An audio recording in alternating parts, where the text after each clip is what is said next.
நண்பர்களே, பல நேரங்களில் நம்ம தப்பே செய்யலை அப்படின்னாலும் ஒரு பயத்தினாலேயோ இல்லை ஒரு தயக்கத்தினாலேயோ எப்படி நம்ம பேசுறது அப்படின்னு சொல்லிட்டு தப்பே செய்யாமல் பழிய சுமக்கிற நேரங்கள் வந்திருக்கலாம்.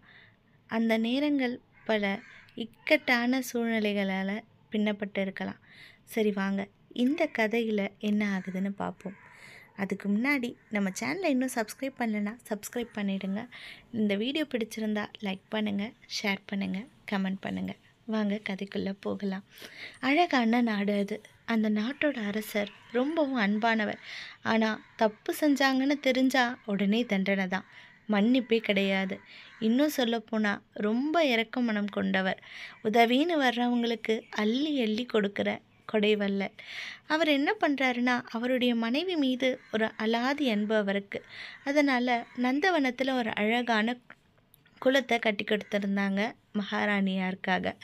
மகாராணியாரும் அந்த தினம் என்ன பண்ணினார்னா, குளிக்கிறதுக்காக போகிறாரு. போகும்போது தன்னுடைய ஆபரணங்கள் எல்லாம் கழட்டி கொடுத்துட்டு தன்னுடைய தோழிக்கிட்ட கழட்டி கொடுத்துட்டு போகிறாங்க.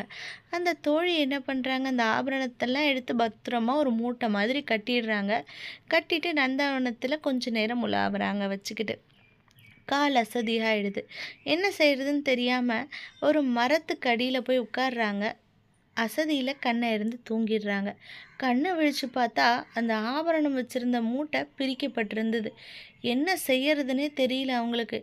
இப்போ பயம் வந்துருச்சு. யாரோ அந்த அந்த ஆபரண மூட்டையில் முக்கியமாக என்ன இருந்ததுன்னு பார்த்தீங்கன்னா, எல்லாமே விலை மதிப்பில்லாத நகைகளாக இருந்தாலும் ராணியார் அணிகிற ஒரு அதிசய மாணிக்க கற்கள் பதிச்ச மாலை ஒன்று இருந்தது. அது தலைமுறையாக ராஜா பரம்பரையில் வரவங்க அணியிறது. அந்த மாதிரி தான் ராணியும் அதை அணிஞ்சிட்டு வந்திருந்தாங்க. அதை தான் முக்கியமாக காணோம். இப்போ என்ன செய்யறதுனே தெரியல அந்த தோழிக்கு. பதட்டத்தில் கத்த ஆரம்பிச்சிட்டாங்க. தூக்க கழகத்துலேருந்து எழுந்தவங்க திருடன் திருடன் திருடன்னு சொல்லிட்டு. உடனே அங்கே இருந்த காவலாளிகள் எல்லாம் ஓடுறாங்க. ஓடி போய் தேடினா நகர வீதியில் ஒருத்தர் ஓடிக்கிட்டு இருக்காரு. கண்டிப்பாக அவர் தான் திருடன் நினச்சி பிடிச்சி கொண்டு வராங்க. கொண்டு வந்து விசாரித்தா முதல்ல அவர் இல்லவே இல்லை, நான் திருடவே இல்லைங்கிறாரு. அடித்து விசாரிக்க ஆமாம் நான் தான் திருடினேன், ஆனால் என்னை திருட சொன்னது இன்னொருத்தர் அப்படின்னு சொல்லிட்டு அவருடைய ஊர் பேரை சொல்லி அங்கே இருக்கிற ஒரு நபர் அப்படின்னு சொல்கிறாங்க. உடனே என்ன பண்ணுறாங்க, காவலாளிகள் அவரை போய் பிடிச்சிட்டு வராங்க. பிடிச்சிட்டு வந்து அரசவையில் அரசன் எடுத்து நான் முதல்ல அவர் முறைக்கிறாரு இந்த இளைஞனை பார்த்து. ஏன்டா என்ன என் பேரை சொன்னேங்கிற மாதிரி. உடனே அந்த அரசர் வந்து மிரட்டுறாரு. இப்போ அவருக்கு வேறு வழியே இல்லை. அந்த பேரை வேற சொல்லியாச்சா, இந்த ராமுங்கிற நபர் தான் சொல்லிடுறார். உடனே ராமு வீட்டில் சோதனை விடுறாங்க. அங்கே பார்த்தா ஒரு நகைக்கடையில் அடமானம் வைத்த ரசீது ஒன்று இருந்தது. அந்த ரசீதை எடுத்துகிட்டு வராங்க. கண்டிப்பாக இவர் தான் திருடி கொண்டு போய் அடமானம் வச்சிட்டார் போல் அப்படின்னு முடிவு பண்ணிடுறாங்க. என்ன பண்ணுறாங்க, அடமானம் வச்ச நகை கடைக்காரரை கூட்டிகிட்டு வர சொல்கிறாங்க. நகை கடைக்காரரும் சொல்லி பார்க்குறாரு, இல்லைங்கய்யா நான் திருட்டு நகையெல்லாம் வாங்குறதில்ல என்னவோ சொல்கிறாரு. ராஜா கேட்குற மாதிரியே இல்லை. சரி நம்ம தண்டனை கொடுத்துருவாங்க போல் அப்படின்னு சொல்லிட்டு அவர் சமயோஜிதமாக யோசிக்கிறேன்னு என்ன சொல்கிறாருன்னா, ஐயா உங்களுடைய நகை என்கிட்ட தான் இருக்குது, அந்த மாணிக்க மாலை. நீங்கள் ஒரு இரவு கொடுத்தீங்கன்னா அந்த பட்டை தீட்டி நல்லா பளபளப்பாக்கி நாளைக்கு காலையில் கொடுத்துட்றேன் அப்படின்னு சொல்கிறாங்க. ராஜாவும் சரின்னு சொல்லிடுறாரு. ஆனால் இதுக்கு நடுவில் அந்த அமைச்சரவையில் ஒரு சலசலப்பு ஏற்படுது. மன்னா, நம்ம இந்த அரசவைக்குள்ளே இருந்து யாரோ உதவி செஞ்சதுனால தான் அந்த விலை மதிப்பு இல்லாத அந்த மாணிக்க மாலை திருடு போயிருக்கு. அதுக்கு காரணமானவங்களையும் நம்ம தண்டிக்கணும் இல்லையா அப்படின்னு சொல்லிட்டு. யார் காரணம் அப்படின்னு கேட்குறாரு. அந்த நகைக்கடைக்காரரோட தம்பி இங்கே தான் இருக்கார் அப்படின்னு சொல்லிட்டு ஒரு அமைச்சரை குறிப்பிடுறாங்க. அவர் அந்த அரசவையில் நம்பகமான அமைச்சராக வாழ்ந்து வந்தார். உடனே அரசர் கூப்பிடுறாரு. அந்த அமைச்சரை கூப்பிட்டு பேசுகிறாரு. உடனே அமைச்சர் சொல்கிறாரு, இதில் ஏதோ சதி இருக்குது அப்படிங்கிறது இந்த அமைச்சருக்கு புரிஞ்சிருது. உடனே அவர் சொல்கிறாரு, ஐயா மன்னரே, நான் வந்து உன்னதமான நம்பிக்கையுள்ள ஒரு மந்திரி அப்படிங்கிறத நிரூபிக்கிறதுக்கு எனக்கு கொஞ்சம் அவகாசம் தேவைப்படுது. ஒரு நாள் அவகாசம் கொடுங்க, நான் குற்றமற்றவன்னு நிரூபிச்சிடுறேன் அப்படின்னு சொல்கிறாரு. ராஜாவும் இது வரைக்கும் அவர் மேலே எந்த ஒரு தவறுதலும் நடந்ததே இல்லைங்கிற காரணத்தினால சரி அப்படின்னு சொல்லிட்டு அவகாசம் கொடுக்குறாரு. உடனே அந்த மந்திரி என்ன பண்ணுறாரு, தனக்கு நம்பிக்கையான ஒற்றன் ஒருவனை சிறைசாலைக்கு அன்றிரவே அனுப்புகிறாரு. அந்த சிறையில் தான் அந்த பணிப்பெண், அதாவது அந்த தோழி பெண் இருக்காங்க. தோழி பெண், அந்த இளைஞர், அந்த ராமுங்கிற நபர் எல்லாரும் இருக்காங்க இல்லையா, அவங்க பேசிக்கிறாங்க. அந்த பணிப்பெண் சொல்கிறாங்க, இந்த ராஜாவோட தெரிஞ்சு அதை திருடுறதுக்கு எவ்வளவு தைரியம், ராணியோடைய ஆபரணத்து மேலேயே கை வச்சுட்டியே அப்படின்னு அந்த இளைஞரை பார்த்து கேட்குறாரு. உடனே அவர் சொல்கிறார், நான் திருடினதை நீ பார்த்தியா நான் திருடவே கிடையாது.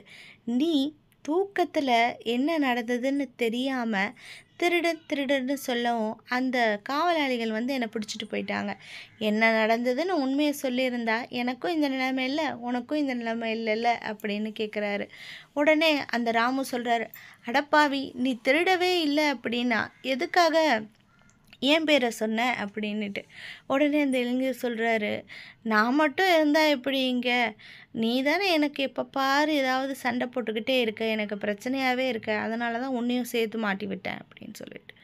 உடனே அந்த ராமு சொல்கிறாரு, என்னடா இது காலம் அப்படின்னுட்டு. உடனே இந்த இளைஞர் கேட்குறாரு, நான் தான் உன் பேரை சொல்லிட்டேன், ஆனால் அந்த நகை சீட்டு எப்படி உன் வீட்டில் வந்தது? நான் ஏற்கனவே குடும்ப செலவுக்காக அடமானம் வச்ச அவருடைய மனைவியோட நகை சீட்டு தானே அது கிடச்சதுனால அவரால் எதுவும் பேசவே முடியாமல் சூழ்நிலை கைதி மாதிரி மாட்டிக்கிட்டாரு. இதெல்லாம் தெரிஞ்சுக்கிறாரு அந்த அமைச்சர். தெரிஞ்சுக்கிட்டு அடுத்த நாள் காலையில் அவர் அந்த நந்தவனத்தை போய் சுற்றி பார்க்குறாரு. பார்த்தா ஒரு குரங்கு என்ன பண்ணுது அப்படின்னா, பல பொருட்கள் இருக்கு இல்லையா, அதெல்லாம் எடுத்து சேகரித்து வைக்கிறத அவர் பார்க்குறாரு. அவருக்கு புரிஞ்சு போயிடுது. உடனே என்ன பண்ணுறாரு, அரசவையை அவசரமாக கூட்டணும் அப்படின்னு ராஜா கிட்ட மனு கொடுக்குறாரு. ராஜாவும் அரசவையை கூட்டுறாரு. வராங்க. வந்ததும் என்ன சொல்கிறாரு, ராஜா என் கூட கொஞ்ச நேரம் நந்தவனம் பக்கமாக நீங்கள் வரணும்னு கூப்பிடுறாரு. ராஜாவும் வராரு. வந்தால் இந்த அமைச்சர் என்ன பண்ணியிருக்காரு, ஏற்கனவே ஒரு 5 குரங்களை தயார் செஞ்சு வச்சுருக்காரு. அந்த 5 குரங்குகள் கழுத்துலேயும் நல்ல பளபளப்பான மணிகள், ஏதோ சாதாரண மணிகள் நிறைந்த மாலைகள் போட்டிருக்கு. இந்த 5 குரங்களை நந்தவனத்துக்குள்ளே விடுறாரு. இதுக்கு உலாவுது. அப்போது ஏற்கனவே அந்த நந்தவனத்தில் ஒரு குரங்கு இருந்தது பார்த்திங்களா, அது பார்க்குது. இந்த குரங்குகள் எல்லாம் கழுத்தில் ஏதோ போட்டிருக்கே அப்படின்னு சொல்லிட்டு தன்கிட்ட இருந்த விலை மதிப்பில்லாத அந்த ராணியோட மாணிக்க மாலையை எடுத்து போட்டுக்கிட்டு வருது. இப்போ தான் ராஜாவுக்கு புரியுது, என்னடா இது, நம்ம திருடிட்டான்னு நினச்சா இந்த குரங்கல்லவா எடுத்து வச்சுருக்கேன்னு. இதுக்கிடையில் அந்த நகைக்கடைக்காரரும் ஒரு மாணிக்க மாலையை கொண்டு வந்திருக்கிறாரு. இப்போ ராஜாவுக்கு ஒரே குழப்பமாயிடுது. இந்த குரங்கு தான் திருடி இருக்கு அப்படின்னா அந்த நகைக்கடைக்காரர்கிட்ட எப்படி அதே மாதிரியான மாலை வரும்னு சொல்லிட்டு அப்போ தான் மந்திரி விளக்கமாக கூற ஆரம்பிக்கிறாரு. ஐயா, இந்த நகைக்கடைக்காரருடைய மூதாதையர் தான் என்ன பண்ணியிருக்காங்கன்னா மாணிக்க மாலையை செஞ்சவங்க. அதனால் அதை எப்படி செஞ்சாங்க, எந்த மாதிரி மாணிக்க கற்கள்ங்கிற குறிப்பெல்லாம் அவர்கிட்ட இருந்தது. அதை வச்சு தண்டனையிலிருந்து தப்பிக்கிறதுக்காக தப்பே செய்யலைனாலும் ஒரு மாணிக்க மாலையை இரவோடு இரவாக அவர் செஞ்சு எடுத்துகிட்டு வந்துட்டார். இந்த இளைஞரோ எல்லாரும் அடித்ததில் வழியை பொறுக்க முடியாமல் குற்றத்தை ஒத்துக்கிட்டாரு. அங்கே இருக்க ராமுவோ வேறு வழியே இல்லை, வாயை திறக்கவும் முடியாத ஒரு சூழ்நிலையில் மாட்டிக்கிட்டார் ரசீதோட. அதனால் அவர் சூழ்நிலை கைதியாகிட்டார் அப்படின்ற உண்மையை சொல்கிறாரு. இப்போ தான் ராஜாவுக்கு உண்மை நிலை புரிய வருது. உண்மையை அழகாக விளக்கமாக ஆதாரத்தோடு நிரூபித்தார் இல்லையா, தன்னையும் குற்றமற்றவர்னு நிரூபித்த அந்த அமைச்சருக்கு தலைமை அமைச்சருங்கிற பதவியும் கொடுத்து நிறைய பொற்காசுகளையும் கொடுக்குறாரு. குற்றமே இல்லாமல் தண்டனை ஆளானாங்க இல்லையா, அந்த ராமுங்கிறவருக்கும் நிறைய பரிசுகளை கொடுத்தாரு. ஆனால் அந்த இளைஞர் குற்றமற்றவராக இருந்து தண்டனை பெற்றாலும் மற்ற கட்டாயத்தினாலும் தன் பொறாமை உணர்ச்சினாலும் ஒரு குற்றமற்ற நபரை காட்டி கொடுத்தாரு பாருங்க, அவருக்கும் அந்த தோழி பெண்ணுக்கும் தண்டனையை கொடுத்தாரு ராஜா. ஆமாங்க, நமக்காக நம்ம தான் முன் வந்து பேசணும். நமக்காக யாராவது வாதிடுவாங்க, நம்மளை சூழ்நிலையிலேருந்து காப்பாற்றுவாங்கன்னு பார்த்தா அப்படியே இருக்க வேண்டியது தான். அது கண்டிப்பாக நடைமுறைக்கு ஒத்து வராது. நீங்கள் தப்பு செய்யலையா, தைரியமாக சொல்லுங்கள். தப்பு செஞ்சீங்களா, அதையும் ஒத்துக்கோங்க. யார் மேலேயும் பழிய போடாதீங்க. யாருடைய பாவம் சும்மா கிடையாதுங்க. அவங்கவுங்க செஞ்ச செயலுக்கான ஒரு தண்டனைங்கிறது கண்டிப்பாக இருக்குது. யாருக்கும் தீங்கு நினைக்காமல் இருக்கிறதே நம்ம மற்றவங்களுக்கு செய்கிற ஒரு பெரிய நல்ல விஷயம். அதோடு மட்டும் இல்லாமல் நமக்காக நாம் முன்ன நிற்கணும்.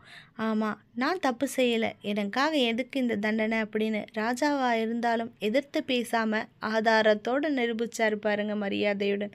அந்த மாதிரி நம்மளும் மற்றவங்க கிட்ட மரியாதையாக இருக்கணும், நம்ம மரியாதையும் காப்பாற்றிக்கணும். சரி நண்பர்களே, இந்த பதிவு உங்களுக்கு பிடிச்சிருக்கோன்னு நம்புகிறேன். பிடிச்சிருந்தா மறக்காமல் சப்ஸ்கிரைப் பண்ணிவிடுங்க, லைக் பண்ணுங்கள், ஷேர் பண்ணுங்கள், கமெண்ட் பண்ணுங்கள். உடனே லைக் பண்ணி சப்ஸ்கிரைப் பண்ணிட்டீங்க தானே? நன்றி, வணக்கம்.